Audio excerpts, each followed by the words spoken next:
오늘 제목입니다. 내 뜻대로 마옵시고 주의 뜻대로 하옵소서. 겟세마네 동산에서 예수님께서 하셨던 그 기도 제목이 오늘 말씀을 묵상하면서 떠올랐습니다. 사람에게는 언제나 숫자가 중요한 것이 아니라 하나님의 손에 붙잡히는 게 중요하다, 여러분들에게 말씀드린 적이 있는데요, 때로는 하나님께서 필요하실 때에 하나님의 사람, 하나님의 숫자들을 봉헌하시기도 합니다. 주님께서 보내시는 사람들을 통하여서 역사하신다고 하는 거죠. 어제 9절 말씀이었는데요, 이렇게 기록되어 있습니다. 밤에 주께서 환상 가운데 바울에게 말씀하시되 두려워하지 말며 잠잠하지 말고 말하라, 이렇게 말씀하시죠. 여러분, 이것을 통해서 우리는 무엇을 알 수 있을까요? 사도 바울이요, 지금 두려워하고 있는 거예요. 또 사도 바울이 침묵하고 싶은 거예요. 말하고 싶지 않은 거예요. 특별히 지금 사도 바울은 무엇 가운데 있습니까? 2차 전도 여행 가운데 있잖아요. 그에게 벌어지는 현상들로 인하여서, 그가 만나는 일들로 인하여서 얼마나 낙심이 되는지, 얼마나 속이 상하는지, 아니 사도 바울조차도요, 이런 침체기를 만나게 되어지는 거예요. 침묵하고 싶은 거예요. 아니 전도자가 침묵하면 어떻게 하겠다는 이야기예요. 근데 사도 바울이요, 침묵하고 싶고 말하고 싶지 않고 얼마나 낙심이 되었는지 지금 이루고 있단 말입니다. 그런데 주님께서 언제나 그런 그의 바울의 마음을 아시고 그에게 찾아오셔서 두려워하지 마, 침묵하지 말고, 그리고 잠잠하지 말고 하나님 앞에 담대히 나아가라, 다시 한번 권면해 주시는 주님의 귀한 말씀이 어제 9절의 말씀에 있었던 말씀입니다. 왜 이렇게 침체되고 왜 이렇게 사도 바울이 마음이 많이 무너졌을까? 사람이 버티고 이겨야지 하지만 참 똑같은 일들이 반복되어지면은 이것이 그의 마음을 참 낙담시키거든요. 사도 바울이 고린도에서 복음을 전할 때 또 유대인들의 방해가 있었습니다. 바울은 데살로니가에서 복음을 전할 때도 유대인의 방해가 있었고요, 베레아에서 하나님의 귀한 복음을 전할 때도 유대인들이 방해를 해서 계속해서 그곳에 머물지 못하고 떠나야 했고 이러한 일들이 반복되었거든요. 그래서 바울이 유대인들을 피하여서 고린도로 갔습니다. 그리고 홀로 고린도에 도착했을 때 고린도전서 2장 3절에 보면 이런 표현도 있어요. 약하며 두려워하여 심히 떨었다. 아니 우리가 알고 있는 사도 바울의 모습인가 할 정도로 그의 마음에 이 2차 여행에, 특별히 아덴과 고린도에서의 사역은 참 벅차고 힘들었던 모습이었어요. 하지만 하나님께서 그에게 두려워하지 마, 잠잠하지 말아라, 그리고 내가 가서 담대히 말해라, 이렇게 주님께서 말씀해 주실 뿐만 아니라, 여러분 보세요, 중요한 내용은 그런 그에게 하나님께서 도울 만한 사람들을 보내주세요. 2절에 보니까 얼마 있다가 아굴라 부부를 만나게 되었고요, 브리스길라 아굴라 말입니다. 그리고 5절에 보면 실라와 디모데가 그에게 합류해서 붙어요. 그러면서 사도 바울은 안정을 찾는 듯 했습니다. 그러나 또 고린도에 있는 유대인들이 또다시 반대하며 대적했습니다. 그래서 사도 바울은 어떻게 합니까? 그 회당에서 머물 수 없어서 떠나서 유스도의 집으로 가게 되었어요. 회당에서 집으로 옮겨졌는데 규모는 더 작아지고 사람들을 만날 수 있는 상황들은 더 많아진 것이 아니라 적어지고, 그가 할 수 있는 많은 사역들은 많아진 것이 아니라 적어졌는데, 그런데 오늘 성경에 보니까 주의 역사는 오히려 더 크게 일어났다, 우리에게 이렇게 이야기하고 있어요.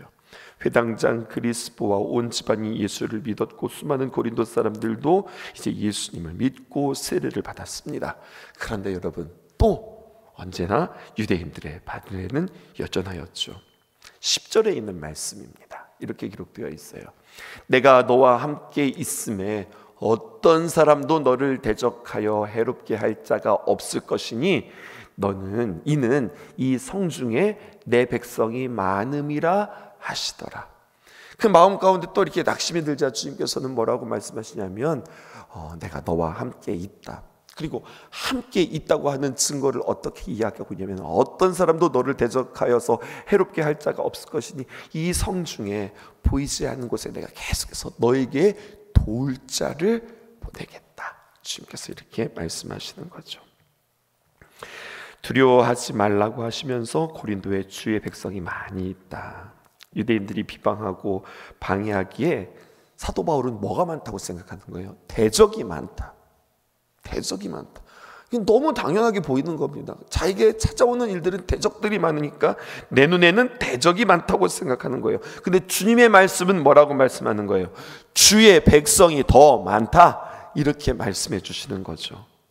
언제나 우리 눈에 보일 때는요, 반대하는 것들이 많은 것 같고 안 되는 일들이 더 많아 보입니다.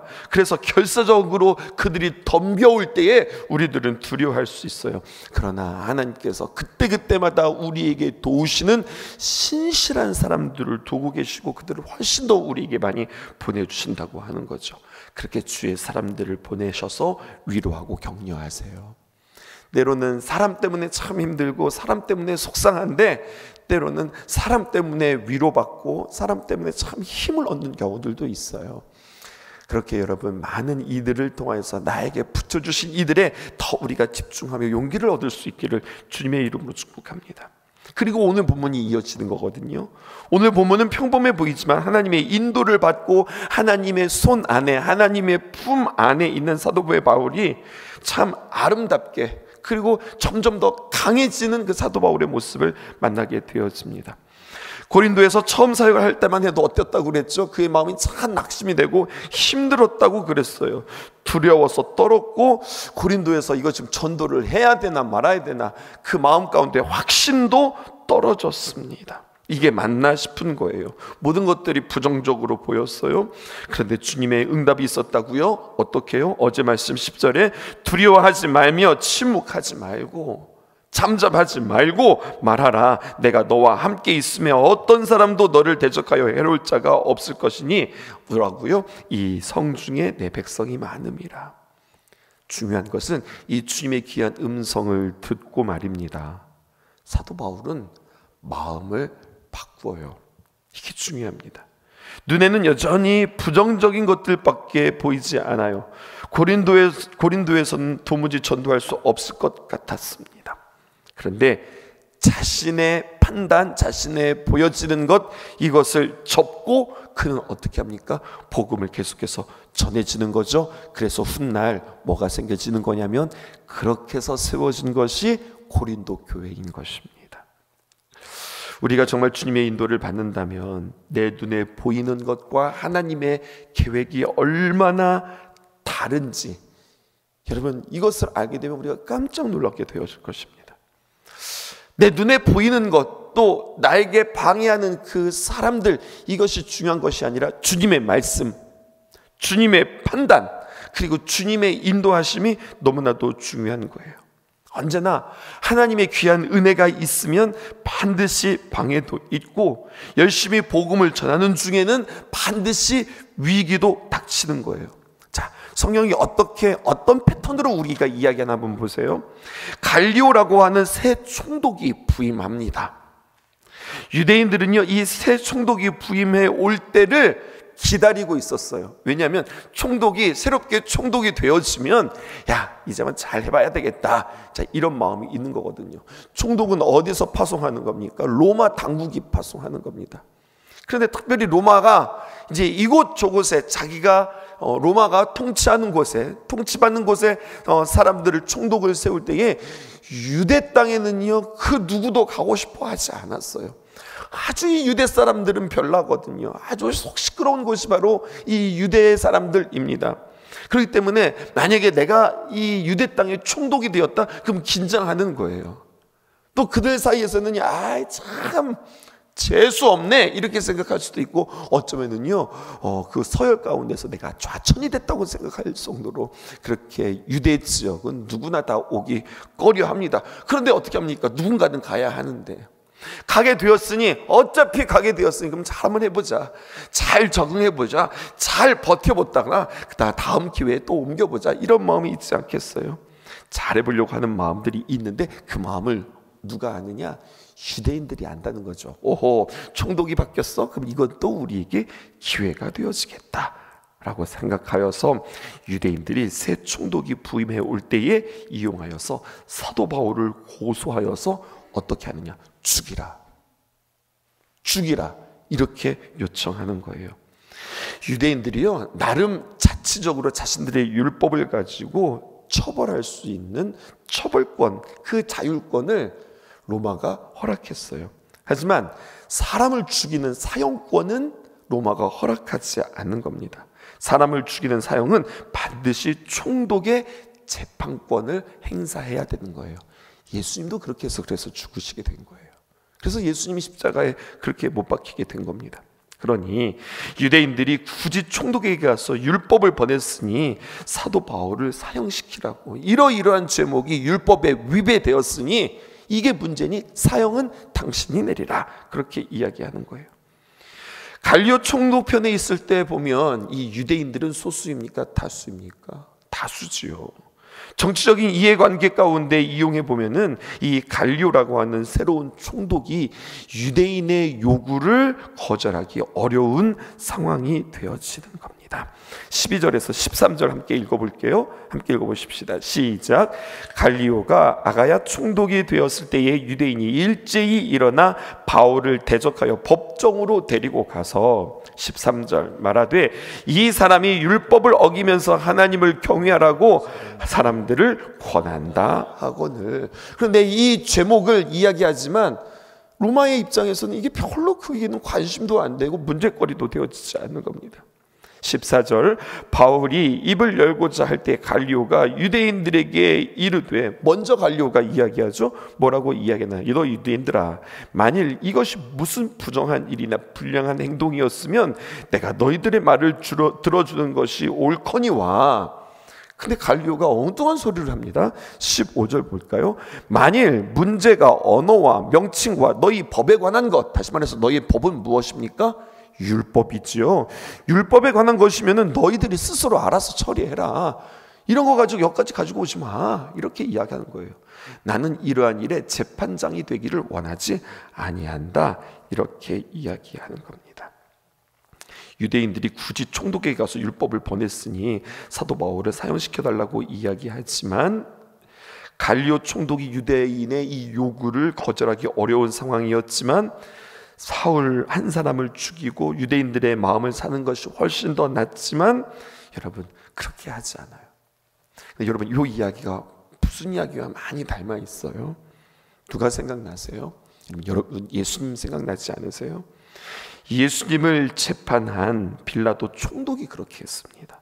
빌라도는 예수님께서 죄가 없는 줄을 알면서도 유대인들을 죽이라고 하니까 빌라도는 정치적인 계산을 하고서 예수님을 십자가에 못 박았거든요.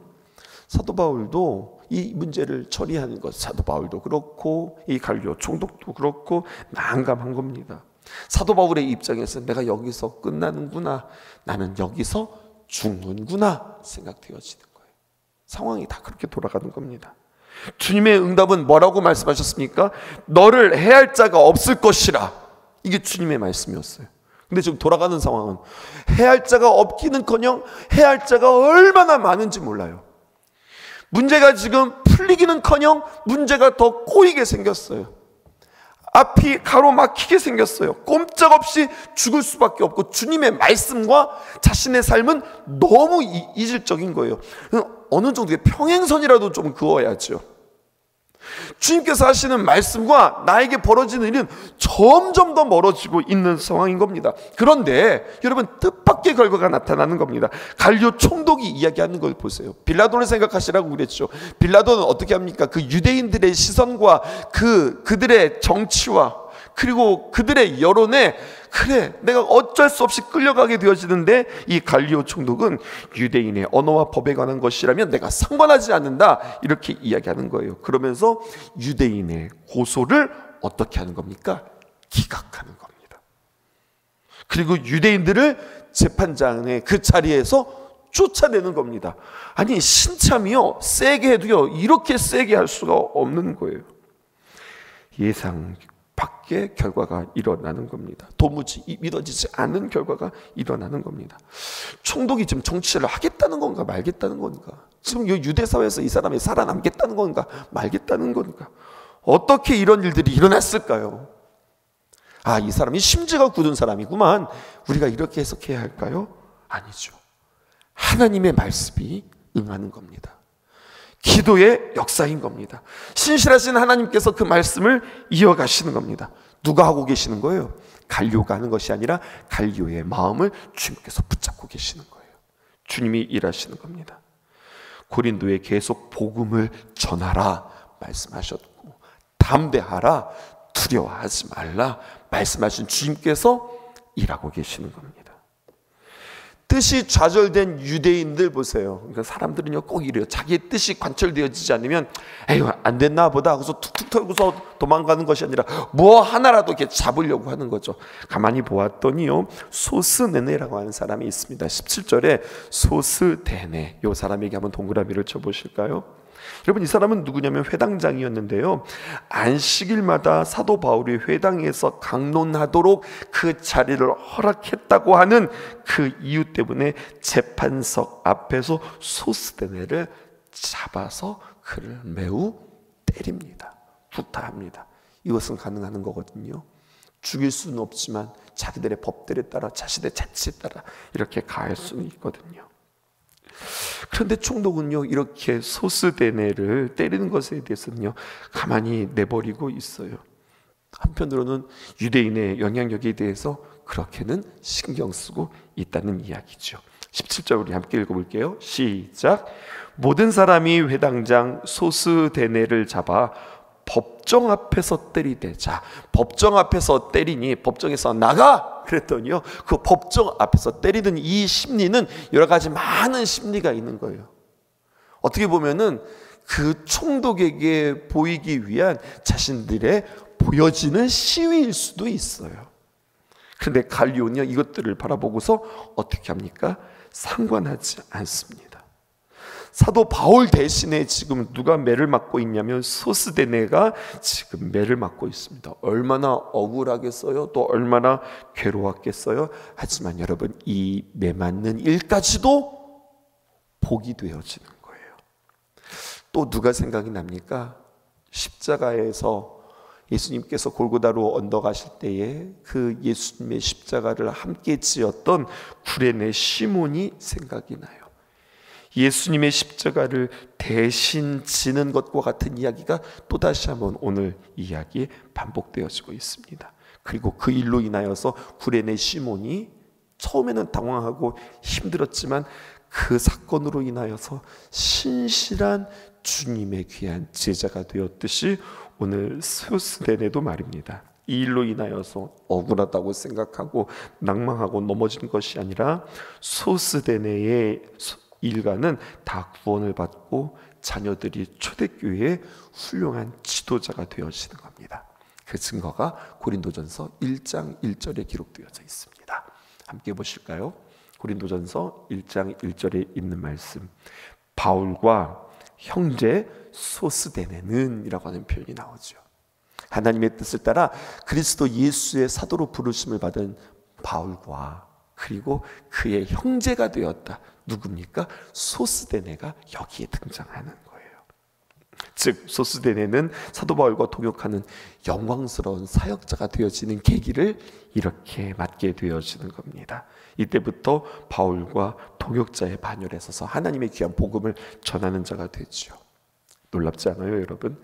하나님의 일하심, 어떻게든지 때려잡고 방해하고 회방하고 그리고 하나님의 귀한 복음들을 막으려고 하지만 막을수록 그리스도 형제가 생기고 막을수록 하나님의 귀한 역사들이 더욱더 보여지기 시작하고 그들이 방해하면 방해할수록 정말로 엉뚱한 곳에서 하나님의 일들을 이루시는 모습들을 하나님께서는 보여주면서 사도 바울에게 다시 한번 위로하고 사도 바울에게 힘을 주시는 그 하나님을 경험하게 되었습니다. 다른 것이 아니고 단 하나, 내가 예수 믿는 것 때문에 힘들고 어려운 핍박이 있다면, 손해볼 일이 있다면 여러분 결코 그것은 손해가 아니라, 그것은 힘들고 어려운 것이 아니라 그것은 주님께서 나를 위하여서 준비하신 복이라, 이것을 기억하실 수 있기를 주님의 이름으로 축복합니다. 눈에 보이는 것이 아니고 무엇을 믿고 따라가는 거예요? 하나님께서 나에게 주신 말씀을 믿고 따라가는 거예요. 자, 그럼 더 구체적으로 이야기할게요. 그럼 하나님의 귀한 말씀을 내가 어떻게 인도함 받을 수 있을까요? 방법은 간단합니다. 이렇게 하나님 앞에 기도하셔야 되는 거예요. 하나님, 나의 삶 속에 하나님의 인도하심이 있기를 원합니다. 하나님, 나의 삶을 주님께서 인도하여 주시옵소서. 하나님의 인도하심을 갈망하는 자에게 누구나 다 하나님의 인도하심을 받을 수 있다고 하는 사실이에요.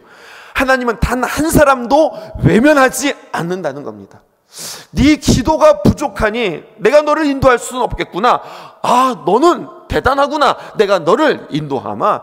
하나님께서 차별하시는 하나님이 아니라 우리가 진실로, 중요한 건 내가 진정으로 하나님의 인도함을 받기를 원하는가, 내 마음에 달려 있는 것이지, 하나님의 선택은 언제나 우리를 선택하신다고 하는 사실입니다. 문제는 뭐냐? 내가 정말 하나님의 인도함을 원하고 있는가? 그리고 하나님이 인도하심이 언제나 옳고 언제나 안전하다, 이것을 내가 신뢰하는가? 훗날 말입니다, 사도 바울이 고린도에서 떠나 이제 한국 갱그리아에서 그가 소원을 하며 머리를 깎고 에베소서로 가죠. 무슨 뜻입니까? 다시 한번 아주 더 철저하게 그가 하나님 앞에 결연한 마음을 가지고 살게 감당하겠다는 거예요. 유대인들이 그 소원을 하나님께 드릴 때에도 하던 일이었습니다. 그런데 그때 그 심정이 어땠는가? 그때도 그는 이제 이렇게 기도했을 거예요. 경험이 있기 때문에, 주님, 또 이곳에서도 이런 방해가 있지만 나의 길을 인도하여 주시옵소서. 그렇게 기도한 거죠. 예수님께서 겟세마네에서 잡히기 전에 하나님 앞에 드렸던 기도 뭡니까? 아버지, 하실 수만 있다면 이 잔을 내게서 지나가게 하옵소서. 하지만 내 뜻대로 마옵시고 아버지의 뜻대로 되어지기를 원합니다. 여러분, 여기에 아주 중요한 기도의 정신 하나가 있어요. 그건 뭐냐면, 아버지 뜻대로 인도받는 것이 내 뜻보다 더 좋습니다. 그것이 더 훌륭합니다. 내가 지금 볼 수는 없지만, 내가 이해할 수 없지만, 하나님의 뜻대로 인도함 받는 것이 내 뜻보다 훨씬 더 좋습니다. 이 고백이 있는 겁니다. 예수님이 지금 우리 안에 계셔요. 그리고 우리 안에 오셔서 예수님은 끊임없이 우리에게 이렇게 권면합니다. 내 뜻이 아니라 내 뜻이 더 좋단다. 내 뜻대로 되어지기를 원하는가? 하나님의 인도함을 정말 받기를 원하는가? 이 기도가 우리 안에서 진실로 살아날 때에 진짜 복이 있는 겁니다. 하나님이 기뻐하시는 뜻이 무엇일까요? 내가 온전히 하나님 앞에 인도함 받기를 원합니다. 그리고 나에게 이루어지는 일들에 대해서 내 생각과 점점점 벌어진다 하더라도 당황하지 않겠습니다. 하나님의 인도하심을 언제나 신뢰하겠습니다 라고 여러분들 기도하시며, 기도했는데 실망하지 마시고, 기도했으니 믿고 소망 가운데 담대하게 끝까지 갈 수 있기를 주님의 이름으로 축복합니다. 기도하겠습니다.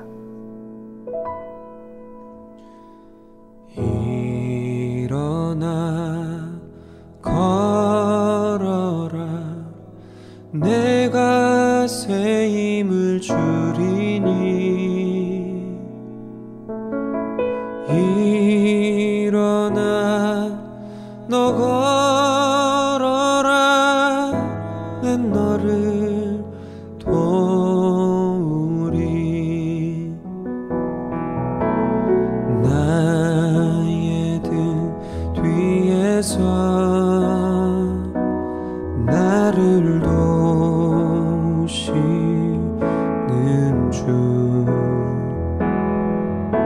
나의 인생 길에서 지치고 고나여 매일처럼 주저앉고 싶을 때 나를 밀어주시네. 일어나 걸어라, 내가 새 힘을 주리니.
때때로 뒤돌아보면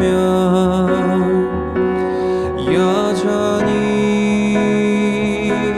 계신 주 잔잔한 미소로 바라보시며 나를 재촉하시네.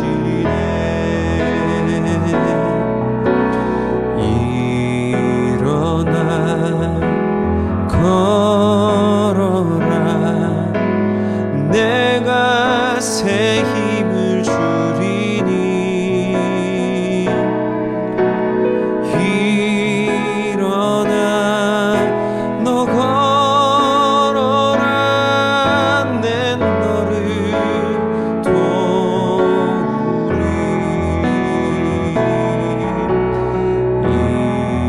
일어나 걸어라 내가 새 힘을 주리니. 일어나 너 걸어라 내 너를 도우리.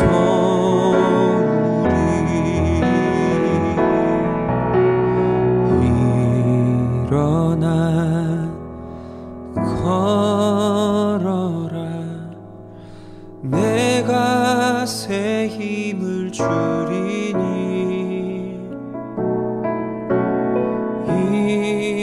일어나 너 걸어라 내 너를 도우리. 내 너를